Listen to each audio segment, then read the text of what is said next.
టిల్లు అనేది ఒక iconic character అయిపోయింది. Thank you sir. Okay.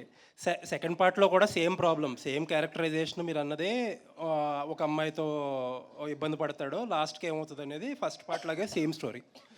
So, ఒక క్యారెక్టర్ ఐకానిక్ క్యారెక్టర్‌గా ఎస్టాబ్లిష్ అయిపోయినప్పుడు, ఆ కథ కూడా సేమ్ అయినప్పుడు ఛాలెంజెస్ చాలా ఎక్కువ ఉంటాయి. దాన్ని ఎంటర్‌టైన్ చేయడానికి అది కూడా. అలాంటిది డైరెక్టర్ మారినప్పుడు ఆ డీఎన్ఏని ఎలా క్యాచ్ చేయగలడు కొత్త డైరెక్టర్? అంటే ఆల్రెడీ పాత డైరెక్టర్ కొంత ట్రావెల్ చేసి అంటే నేను ఎలా దాన్ని నమ్మాను తను చేయగలుగుతాడు అనేది Exactly. నన్ను అడుగుతున్నారు సార్. అంటే మేము ఈ సినిమా యాక్చువల్లీ అది మేము ప్లాన్ చేసుకుని ఈ సినిమా విమల్ చేయకూడదని లేదా ఒక వేరే డైరెక్టర్తో వెళ్ళాలని మేము అనుకోలేదు సార్.